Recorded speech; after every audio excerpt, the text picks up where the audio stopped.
जय जगन्नाथ। प्रथमे आपण समस्त को मोर नमस्कार।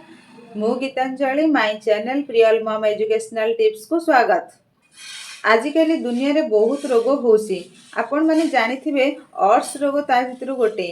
आमे घरोई उपाय रे केमिति अर्स रोग को भल करि परिबा चलंतु आज आमे से विषय रे जानिबा। कलरा गछर चेर को बाटी अर्स रो अंकुर रे लगाइले अर्स रोग बहुत जल्दी भल होइताय। दारू हलदी को छेची पानी रे ताकू सिझाई पान कले अर्स रोग भल होइथाय। 1 ग्लास घोल दही रे सुंठी चून मिसेई पान कले अर्स रोग जंत्रणा रु आराम मिलिथाय। जामु गछर पत्र को पानी रे सिझाई सखाळे संध्या बेले पान कले अर्स रोग रु मुक्ति मिले। कोचिला मंजी को गोमूत्र रे घोरी ताकू नियमित अर्स रो अंकुर रे लगाइले किछि दिन मध्य अर्स अंकुर सुखी झड़ी पड़ी थाए। फल रे अर्स रोग संपूर्ण भल होई थाए। निम मंजी और पान महुरी समान मात्रा रे नेई सेथिरे समान मात्रा रे मिश्री पकाई 2 ग्राम करी दिन रे 3 थर खाइले अर्स रोग भल होई थाए। लाजकुली लतार चेर को सुखाई दही सहित मिसेई खाइले किंबा पूरा गछ को सुखाई गुंडा करी 1 ग्राम करी पानी सहित मिसेई खाइले अर्स भल होइताय।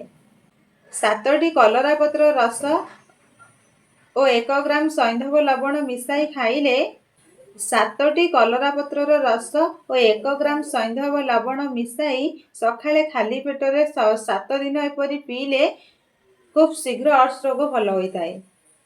रसुण गंठी हलदी समान मात्रा रे नेई चून मिसाई पानी रे चिकण करी बाटी मटर भली बटिका तैयारी करी सुखाई रखंतु। दिन को 2टा बटिका खाइले अर्स भगंधर मलकंटक रोग भल होइथाय।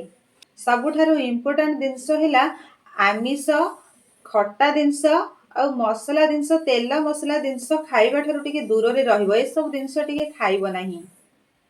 अर्सर मांसांकुर अधिक होइथिले सिजु पत्र सहित अल्प हलदी गुंड मिसाई मांसांकुर मुहरे लगाइले मांसांकुर मुह सुखी जाई खसी पड़ी थाए। बर गछर क्षीर सेवन कले रक्तार्स जनित रक्तस्राव बंद होई थाए। कसी डालिंब रसरे चीनी मिसाई बाटी खाइले साहड़ा गछर छेली पत्र को सुखाई ताकू चून करी 1 कि 2 ग्राम महू सहित सखाळे आउ संध्या बेले 7 दिन पर्यंत सेवन कले अर्स रोग भल होई थाए। भिडियोटी जदि भल लागि थाए ताले भिडियोटी को like share comment and subscribe करबा को जम्मा भी भूलिबेनी।